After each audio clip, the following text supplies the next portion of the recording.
એક નવો જુગાડ અંદાજમાં હવે ફરતા હલરથી ને હવે ફરતી કટર સાથે મગફળી કાઢવાનો નવો જુગાડ. ખેડૂત મિત્રો, હવે મગફળીની સિઝન શરૂ થવા જઈ રહી હોય ત્યારે એક બાજુ તો મજૂરની તડાતડી હાલતી હોય અને એક બાજુ હલરના ટાઈમ ન મળતો હોય. દાળિયા ભેગા કરી તો હલરનો સેટ થાય ને હલર સેટ થાય તો દાળિયા ન થાય. એવી પરિસ્થિતિમાં આ બૈસાબગઢ ગામના એક કટર માલિકે નવો જ એક જુગાડ અજમાવ્યો છે. આપ જોઈ શકો છો કે મગફળી કટર દ્વારા કાઢવામાં આવે છે. એકદમ ક્લીન, વાઇબ્રેટરની જરૂર ન પડે, માટી પણ ઉખાડી નાખે છે અને પાનું એટલે કે પાલો છે એક બાજુ અલગ ભેગો થાય, મગફળી પણ જુદી રીતે અલગ તારીને અલગ થાય છે. હા, આ મગફળી જ્યારે કાઢવામાં આવે ને ત્યારે 7 મજૂરની જેમ તલને કાઢી છે ને એવી રીતે 7 જણા જરૂર પડે, ઓછા મજૂરે એકદમ સારામાં સારું કામ ઓછા સમયમાં થઈ જાય. અને જ્યારે ટાંકી મગફળીની ભરાઈ જાય અને પાનું ફૂલ થઈ જાય ત્યારે તમારી યોગ્ય જગ્યાએ તમે એ પાલો ઠલવી શકો છો, ઢગલો કરી શકો છો. હા, આ કટર ચલાવવા માટે તમારું પડું છે ને સૂકું હોવું જોઈએ.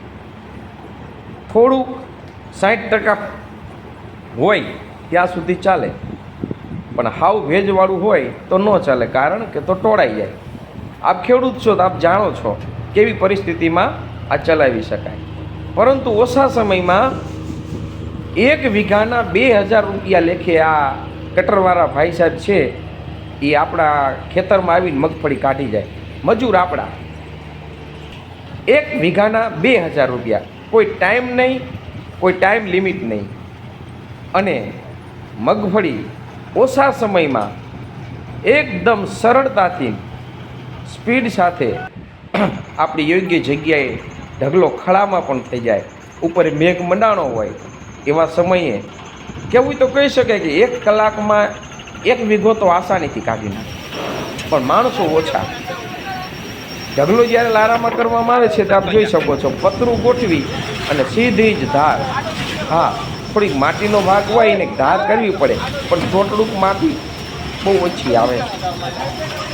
તો ખેડૂત મિત્રો, જો આપને તમને ઈચ્છા હોય અને તમારું પડું એકદમ સુકાઈ ગયેલું હોય અને ઓછા સમયમાં મગફળી કાઢવી હોય તો આપ ચોક્કસ આ આપેલા કોન્ટેક નંબર ઉપર કોલ કરીને એમની સાથે સંપર્ક કરી શકો છો.